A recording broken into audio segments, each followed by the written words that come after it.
औज़ुबिल्लाहिमिनश्शैतानिर्रजीम बिस्मिल्लाहिर्रहमानिर्रहीम। आप लोग देख रहे हैं मेरा यूट्यूब चैनल बायोलॉजिक ब्रेकडाउन। आज हम फर्स्ट ईयर का जिस टॉपिक को पढ़ेंगे उसका नाम है प्रोटोप्लाज्म एंड बायोलॉजिकल मॉलिक्यूल्स। ये एक बहुत इंपॉर्टेंट और बहुत अहम टॉपिक है जिसमें हमने तमाम बायोलॉजिकल मॉलिक्यूल्स के रिएक्शंस के बारे में पढ़ना है कि किस तरीके से वो रिएक्ट करते हैं। सबसे पहले हम उसका इंट्रोडक्शन पढ़ लेते हैं कि living mass of the cell specifically and of the organism generally is called protoplasm. जितने भी ऑर्गेनिजम्स के अंदर जो लिविंग मास होता है, यानी कि वो चीज़ें जो कि लिविंग थिंग्स में शुमार होती हैं, उसे हम प्रोटोप्लाज्म कहते हैं। All the biochemical reactions and activities essential for a cell to sustain takes place in protoplasm. और जितनी भी बायोकेमिकल रिएक्शंस और एक्टिविटीज़ होती हैं जो कि किसी भी सेल के लिए ज़रूरी हैं, उसके सेल के जिंदा रहने के लिए ज़रूरी हैं, वो सब के सब केमिकल रिएक्शंस जो है वो इस प्रोटोप्लाज्म में हो रहे होते हैं। It is chiefly composed of bio elements and biomolecules. और ये प्रोटोप्लाज्म इन्हीं बायो एलिमेंट्स और बायोमोलिक्यूल से मिलकर बनता है। And which make and run the machinery of the cell, जो कि सेल को रन करवाते हैं, यानी सेल का तमाम फंक्शन जो है वो इन बायो एलिमेंट्स और बायोमोलिक्यूल्स के जरिए से हो रहा होता है। और ये सेल की एक मशीनरी भी कहलाते हैं। फॉर एग्जाम्पल सेलुलर ऑर्गेनल्स, जितने भी सेलुलर ऑर्गेनल्स यानी सेल के अंदर मौजूद जितने भी ऑर्गेनल्स हैं उनकी हम एग्जाम्पल ले सकते हैं। केमिकल कंपोजिशन ऑफ प्रोटोप्लाज्म को अगर हम देखें तो out of 92 naturally occurring elements on earth approximately 25 elements are found in living organisms. तकरीबन 92 नेचुरली अकरिंग एलिमेंट्स में, यानी 92 ऐसे एलिमेंट्स हैं जो कि कुदरती तौर पर मौजूद हैं ज़मीन के ऊपर। उनमें से 25 एलिमेंट्स ऐसे हैं जो कि लिविंग ऑर्गेनिजम्स में पाए जाते हैं, और उन एलिमेंट्स को हम बायो एलिमेंट्स कहते हैं। जबकि सिर्फ ह्यूमन बॉडी जो है वो इनमें से 16 ऐसे एलिमेंट्स हैं जिनसे मिलकर बनती है, और only 6 bio elements constitutes about 99% of the protoplasm, so called major bio elements, and those which are less than 1% of protoplasm are called minor bio elements. अब हम इनको कैटेगराइज इस तरह से कर सकते हैं कि जो ज़्यादा क्वांटिटी में मौजूद होते हैं प्रोटोप्लाज्म में उन्हें जो है वो मेजर बायो एलिमेंट्स कहते हैं, और जो कम क्वांटिटी में मौजूद होते हैं उन्हें माइनर बायो एलिमेंट्स कहते हैं। जैसे कि उन्होंने बताया कि 6 बायो एलिमेंट्स ऐसे हैं 99% जो कि प्रोटोप्लाज्म में मौजूद होते हैं, उन्हें मेजर बायो एलिमेंट्स कहा जाता है। और अगर 1% प्रोटोप्लाज्म में एलिमेंट्स जो पाए जाते हैं या लेस देन 1% एलिमेंट्स जो पाए जाते हैं प्रोटोप्लाज्म के अंदर, उन्हें माइनर बायो एलिमेंट्स कहा जाता है। And the bioelements combined with each other to form thousands of different biomolecules। और ये थोड़े से जो मॉलिक्यूल जो यहाँ पर आपको बताए जा रहे हैं कि 6% या 1%, ये बहुत कम मॉलिक्यूल्स भी जब आपस में कंबाइन होते हैं तो वो तकरीबन 1000 ऑफ डिफरेंट मॉलिक्यूल्स जो है वो बना लेते हैं, which may be inorganic water and minerals and organic carbohydrates, lipids, proteins and nucleic acids. यानी जब वो आपस में रिएक्शन करते हैं डिफरेंट बायो एलिमेंट्स, तो वो मिलकर बहुत सारे इनऑर्गेनिक मॉलिक्यूल्स भी बना सकते हैं और बहुत सारे ऑर्गेनिक मॉलिक्यूल्स भी बनाते हैं। यहाँ पर आपको एक ग्राफ बना हुआ नजर आ रहा होगा। इस ग्राफ की मदद से आप बहुत आसानी से समझ सकते हैं कि कितनी क्वांटिटी में कौन कौन से एलिमेंट्स हैं जो कि मौजूद होते हैं ह्यूमन बॉडी के अंदर। जैसे ऑक्सीजन 65% मौजूद है, कार्बन 18% है, हाइड्रोजन 10% होती है, नाइट्रोजन 3% है, कैल्शियम 2% है, और फॉस्फोरस जो है वो 1% मौजूद होता है। तो potassium, sulphur, chlorine, sodium and magnesium जो कि कम क्वांटिटी में मौजूद है, इसलिए इन्हें माइनर एलिमेंट्स भी कहा जाता है। और ये जो एलिमेंट्स हैं जो कि ज़्यादा क्वांटिटी में मौजूद हैं, जिनकी परसेंटेज ज़्यादा होती है, इसलिए उन्हें मेजर बायो एलिमेंट्स कहा जाता है। टॉपिक है fundamental biological molecules. Fundamental biological molecules का मतलब है वो बायोलॉजिकल मॉलिक्यूल्स जो कि बुनियादी मॉलिक्यूल्स हैं, जो बहुत अहम मॉलिक्यूल्स हैं किसी भी सेल के लिए। तो fundamental biological molecules including carbohydrates, protein, lipids and nucleic acids are of fundamental nature in protoplasm because they are essential present in each cell. तो ये 4 ऐसे बायोलॉजिकल मॉलिक्यूल्स हैं जो कि कार्बोहाइड्रेट्स हैं, प्रोटीन्स हैं, लिपिड्स हैं, न्यूक्लिक एसिड्स हैं, जो कि बुनियाद रखते हैं किसी भी प्रोटोप्लाज्म की और किसी भी सेल की। They are found in the simplest prokaryotic cells as well as in the most advanced mammalian cell. ये जो मेन और बुनियादी एलिमेंट्स हैं, बुनियादी बायोलॉजिकल मॉलिक्यूल्स हैं, ये किसी भी सिंपल फॉर्म में भी यानी प्रोकैरियोटिक सेल्स में भी मौजूद होते हैं, और इसके साथ साथ अगर बहुत एडवांस सेल है, मेमेलियन सेल्स हैं, ह्यूमंस के सेल्स हैं, या कोई भी एनिमल का सेल है, उसमें भी जो है वो ये मौजूद होते हैं। These fundamental biomolecules are important for the maintenance of cell structure and their specific metabolic activities. अब चूंकि ये बुनियादी एलिमेंट्स हैं, बुनियादी मॉलिक्यूल्स हैं, इसलिए इनका बहुत अहम किरदार होता है किसी भी सेल के लिए। जितनी भी सेल के अंदर मेटाबॉलिक एक्टिविटीज हो रही होती हैं, उनमें इनका बहुत ज्यादा अहम किरदार होता है। Carbohydrate present in cytoplasm of the cells act as fuel. Carbohydrates जो है, जो कि साइटोप्लाज्म में मौजूद हैं, वो किसी भी सेल के लिए फ्यूल के तौर पर काम करते हैं, और उनकी जितनी भी मेटाबॉलिक एक्टिविटीज हैं सेल की, उसके लिए बाकायदा फ्यूल के तौर पर इस्तेमाल हो रहे होते हैं। Proteins are present in membranes, ribosomes, cytoskeletons and enzymes of the cells. और प्रोटीन भी जो है वो प्रोटीन सेल के बहुत सारे पार्ट्स में, सेल के बहुत सारे हिस्सों में मौजूद होती है, जैसे मेम्ब्रेन्स में, सेल मेम्ब्रेन में होती है, राइबोसोम्स में होती है, साइटोस्केलेटन्स में होती है, और मुख्तलिफ सेल्स के जो एंजाइम्स होते हैं उसमें भी प्रोटीन मौजूद होती है। Different types of lipids are present in the membranes and cytoplasm of the cell. Lipids की मुख्तलिफ टाइप्स जो हैं वो सेल मेम्ब्रेन में मौजूद होती हैं, साइटोप्लाज्म में मौजूद होती हैं। इसके साथ साथ लिपिड जो है वो provide a reserve energy source, shapes, protect and insulate the cells. Lipid चूंकि जो है वो एक चर्बी की फॉर्म है, लिहाजा इसमें एनर्जी स्टोर हुई हुई होती है, इसकी शेप जो है वो प्रोटेक्ट करती है, सेल को इंसुलेट करती है, गर्म रखती है। The nucleic acid DNA is present in the chromosomes. Nucleic acid जो कि न्यूक्लिक एसिड DNA जो है, जो कि क्रोमोसोम के अंदर मौजूद होता है, it control the cell activity. ये सेल की तमाम एक्टिविटी को कंट्रोल करता है। Nucleic acid RNA is present in the nucleoplasm and cytoplasm. और जो न्यूक्लिक एसिड RNA है वो न्यूक्लियोप्लाज्म और साइटोप्लाज्म में मौजूद होता है। It takes genetic information from DNA and play role in protein synthesis. और ये genetic information जितनी भी है DNA से लेकर, और उसमें प्रोटीन सिंथेसिस का के अंदर जो है वो इस्तेमाल कर रहा होता है। Portions of these biomolecules in bacterial and mammalian cells are given in the table 2.1. आपको नीचे एक टेबल दिया गया है जिसमें आपको बायोमोलिक्यूल्स जो कि बैक्टीरियल सेल में कितने मौजूद होते हैं और मेमेलियन सेल में कितने मौजूद होते हैं, उनकी प्रोपोर्शन जो है वो इस टेबल के अंदर आपको शो कर दी गई है। तो ये बायोमोलिक्यूल्स हैं, ये बैक्टीरियल सेल्स हैं, और ये मेमेलियन सेल्स हैं। ये आपको बायोमोलिक्यूल्स के नेम दिए गए हैं कि वाटर जो है वो बैक्टीरियल सेल में 70% होता है और मेमेलियन सेल में भी 70% होता है। प्रोटीन 15% बैक्टीरियल सेल में होता है और 18% मेमेलियन सेल में होता है। कार्बोहाइड्रेट्स जो है वो बैक्टीरियल सेल में 3% होते हैं और मेमेलियन सेल में 4% होते हैं। लिपिड्स 2% बैक्टीरियल सेल में और 3% मेमेलियन सेल में। DNA 1% बैक्टीरियल सेल में और 0.25% मेमेलियन सेल में होते हैं। RNA 6% बैक्टीरियल सेल में और 1.1% जो है वो मेमेलियन सेल्स में होते हैं। इसके अलावा दूसरे ऑर्गेनिक मॉलिक्यूल्स भी हैं, जैसे एंजाइम्स हैं, हार्मोन्स हैं, मेटाबोलाइट्स हैं, और साथ साथ इनऑर्गेनिक आयंस हैं, sodium, potassium, calcium, magnesium, chlorine वगैरह।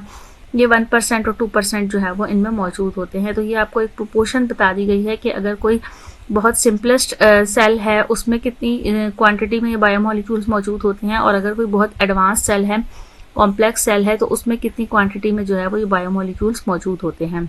जो हमारा टॉपिक है वो है condensation and hydrolysis. Condensation and hydrolysis के मीनिंग से हमें ये चीज़ समझनी चाहिए कि हमें इस टॉपिक में क्या पढ़ना चाहिए। कंडेंसेशन बेसिकली एक ऐसा प्रोसेस होता है, एक ऐसा केमिकल रिएक्शन होता है जिसके अंदर कोई से दो मॉलिक्यूल्स आपस में यूनाइट होते हैं, इकट्ठे होते हैं और लार्जर मॉलिक्यूल बनाते हैं। और हाइड्रोलिसिस एक ऐसा प्रोसेस होता है जिसके अपने नाम से हमें समझ में आ रहा होगा कि हाइड्रो का मतलब है कि वाटर, और लिसिस का मतलब है किसी चीज़ को ब्रेक करना। तो यहाँ पर यूनियन हो रही है और यहाँ पर ब्रेक डाउन हो रही है। तो कोई भी ऐसा रिएक्शन जिसमें वाटर का मॉलिक्यूल्स ऐड होता है और उसके एडिशन की वजह से कोई मॉलिक्यूल जो है वो ब्रेक हो जाता है। तो इसको हम डिटेल में यहाँ पर स्टडी करते हैं और इसे समझने की कोशिश करते हैं कि बेसिकली इन दोनों कंडीशंस में हो क्या रहा है। A compound which has high molecular weight and is made from many repeating unit is known as macromolecules और polymer। एक ऐसा कंपाउंड जिसका molecular weight भी बहुत ज़्यादा है और वो मुख्तलिफ रिपीटिंग यूनिट से मिलकर बन रहा है, उसको हम मैक्रो मॉलिक्यूल्स या पॉलीमर कहते हैं। मैक्रो का मतलब होता है बड़ा, और मॉलिक्यूल मतलब एक बड़ा मॉलिक्यूल्स, या पॉली का मतलब होता है मैनी, पॉलीमर का मतलब है बहुत सारे मॉलिक्यूल्स जब आपस में इकट्ठे हो जाते हैं, मिल जाते हैं, तो हम उसे पॉलीमर या फिर मैक्रो मॉलिक्यूल कहते हैं। तो रिपीटिंग यूनिट्स का मतलब है कि एक ही यूनिट है जो बार बार अटैच होता जा रहा है और उसके अटैचमेंट की वजह से एक बड़ा मॉलिक्यूल बन रहा है। The individual unit of polymers are micromolecules and are called monomers.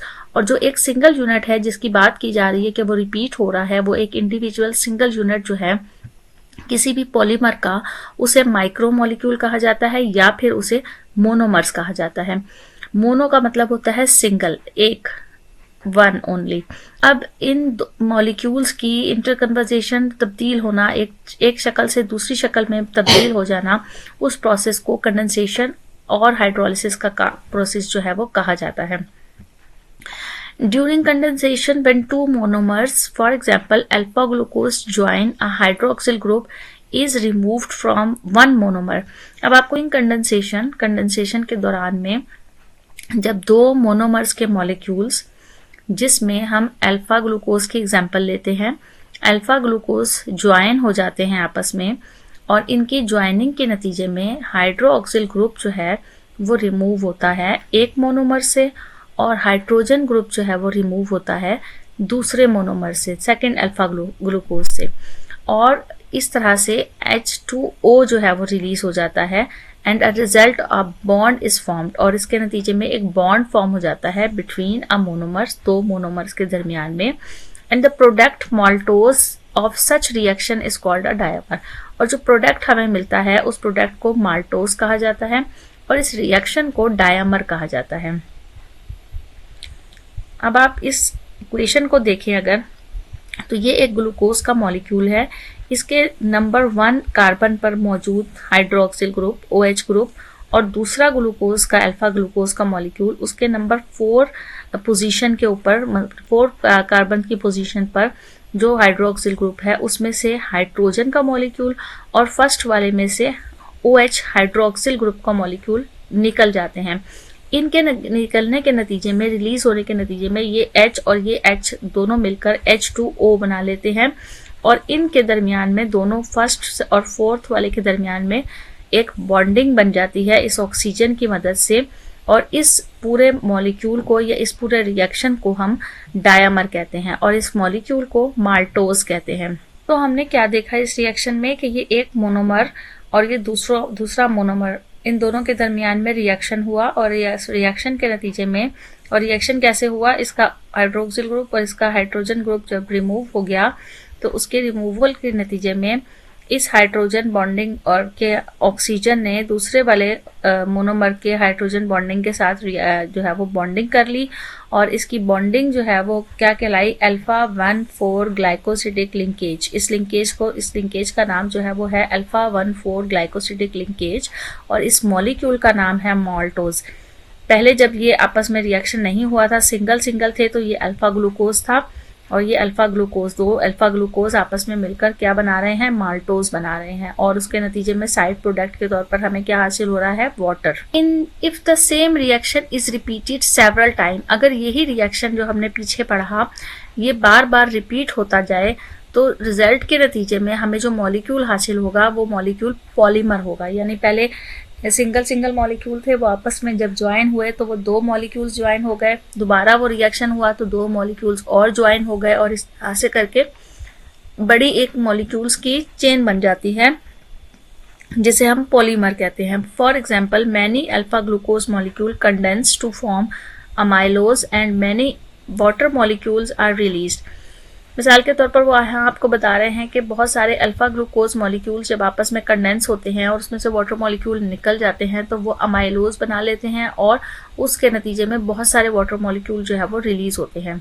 आपको एक्सप्लेनेशन भी ये बताई जा रही है कि कितने वाटर मॉलिक्यूल जो है वो रिलीज होंगे कंडेंसेशन के दौरान में। ये डिपेंड करती है इस चीज़ के ऊपर कि नंबर ऑफ बॉन्ड्स फॉर्म कितने हो रहे हैं, कितने बॉन्ड्स फॉर्म हो रहे हैं। मिसाल के तौर पर अगर 19 वाटर के मॉलिक्यूल्स रिलीज हो रहे हैं तो 20 मोनोमर्स जो है वो कंडेंस होते हैं और पॉलीमर बनाते हैं।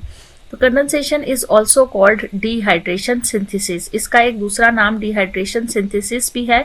डिहाइड्रेशन का मतलब क्या होता है, वाटर इज रिमूव्ड यानी पानी का निकल जाना, डिहाइड्रेशन होना, एंड बॉन्ड इज फॉर्म्ड, चूंकि बॉन्ड बन रहा है उनके दरमियान, दो मॉलिक्यूल्स के दरमियान में, तो इसलिए उसको सिंथेसिस भी कहा जा रहा है। तो इस प्रोसेस को डिहाइड्रेशन सिंथेसिस भी कहा जाता है। Condensation does not take place unless the proper enzyme is present and the monomers are is in an activated energy rich form। अब ये कंडीशन बता रहे हैं कि कंडेंसेशन उस वक्त तक नहीं हो सकती है जब तक कि खास किस्म का प्रॉपर एंजाइम्स मौजूद ना हो और उसके साथ साथ मोनोमर्स जो है वो एक्टिवेटेड एनर्जी रिच फॉर्म में मौजूद हों, तब जाके जो है वो ये कंडेंसेशन का प्रोसेस हो सकता है। तो आप इसको दोबारा से जो है वो डायग्रामेटिकली यहाँ पर देख सकते हैं। अल्फा ग्लूकोज का मॉलिक्यूल, इसमें से हाइड्रोजन का मॉलिक्यूल निकला है। अल्फा ग्लूकोज का दूसरा मॉलिक्यूल, उसमें से OH ग्रुप रिलीज हुआ है और उसके रिलीज के नतीजे में माल्टोज डायामर जो है वो फॉर्म हो गया है। इस प्रोसेस को डिहाइड्रेशन सिंथेसिस कंडेंसेशन का प्रोसेस भी कहा गया है। The hydrolysis is essential. The reverse condensation, the breakdown of a dimer or polymer into its monomers by the addition of water। अब हाइड्रोलिसिस एक ऐसा प्रोसेस है जो कि कंडेंसेशन का रिवर्स प्रोसेस है। रिवर्स प्रोसेस का मतलब है कि इसमें जो डायमर बना था उसकी ब्रेकडाउन हो जाती है, पॉलीमर जो बन जाते हैं उनकी ब्रेकडाउन हो जाती है और वो मोनोमर्स में कन्वर्ट हो जाते हैं दोबारा। और किस तरह से होते हैं, जब वाटर का मॉलिक्यूल ऐड होता है। तो during hydrolysis an OH group form, water is attached to one monomer and H is attached to other monomer। Hydrolysis के दौरान में एक मोनोमर के साथ हाइड्रोक्सिल ग्रुप अटैच हो जाता है और दूसरे मोनोमर के साथ हाइड्रोजन ग्रुप अटैच हो जाता है और इसके नतीजे में वाटर मॉलिक्यूल ऐड होने की वजह से वो जो डायमर है वो ब्रेक डाउन हो जाते हैं। दोनों मोनोमर्स जो है वो अपना अपना मॉलिक्यूल कंप्लीट बना लेते हैं। For example, breakdown of amylose in the presence of amylase enzymes and splitting of water molecules। आपने ऊपर भी ये बात पढ़ी थी कि ये जो प्रोसेसेस हैं कंडेंसेशन का या हाइड्रोलिसिस का, ये एंजाइम्स के बगैर नहीं होते हैं। तो यहाँ पर ये एक अमाइलेज एंजाइम्स है, इसकी मौजूदगी में अमाइलोज में ब्रेकडाउन होती है और जो वाटर मॉलिक्यूल हैं वो ऐड हो जाते हैं। इसी पूरे प्रोसेस को अगर हम डायग्रामेटिकली समझें तो ये माल्टोज का डायमर है जो कि यहाँ कंडेंसेशन के दौरान बना था।